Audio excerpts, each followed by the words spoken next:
যে ইত্তিবায়ে সুন্নাহর অনুসরণ আপনি আমি করতে বাধ্য। কেন?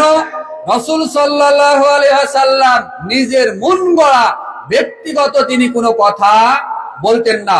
একদিন উযু করছেন, রাসূল সাল্লাল্লাহু আলাইহি সাল্লাম উযু করার একটা দৃশ্য দেখে সাহাবীরা প্রশ্ন করতে চাচ্ছেন যে, হে আল্লাহর রাসূল, আপনি এইভাবে উযু করলেন, কারণটা কি? মানে একটা প্রশ্ন করবেন। সাহাবীদের এই গতি দেখে বুঝতে পেরে রাসূল সাল্লাল্লাহু আলাইহি সাল্লাম বললেন, হাকাযা আমারানি রব্বি আযজা ওয়া জাল্লা। হে আমার সাহাবীরা, আমি উযু করার সময় এই এক চুল্লু পানি, এক্সট্রা এক চুল্লু পানি নিয়ে দাড়ির নিচে দিয়ে খিলাল করার জন্য মহান আল্লাহর কাছ থেকে আদেশ প্রাপ্ত হয়েছি। বলুন সুবহানাল্লাহ।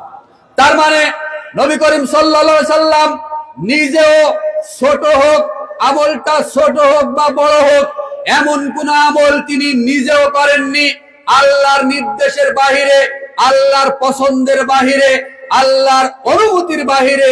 এমন কোন আমল রাসূল সাল্লাল্লাহু আলাইহি সাল্লাম তিনি নিজেও করেননি, যা সুনান আবু দাউদের 145 নম্বর হাদিসও তার একটা প্রমাণ।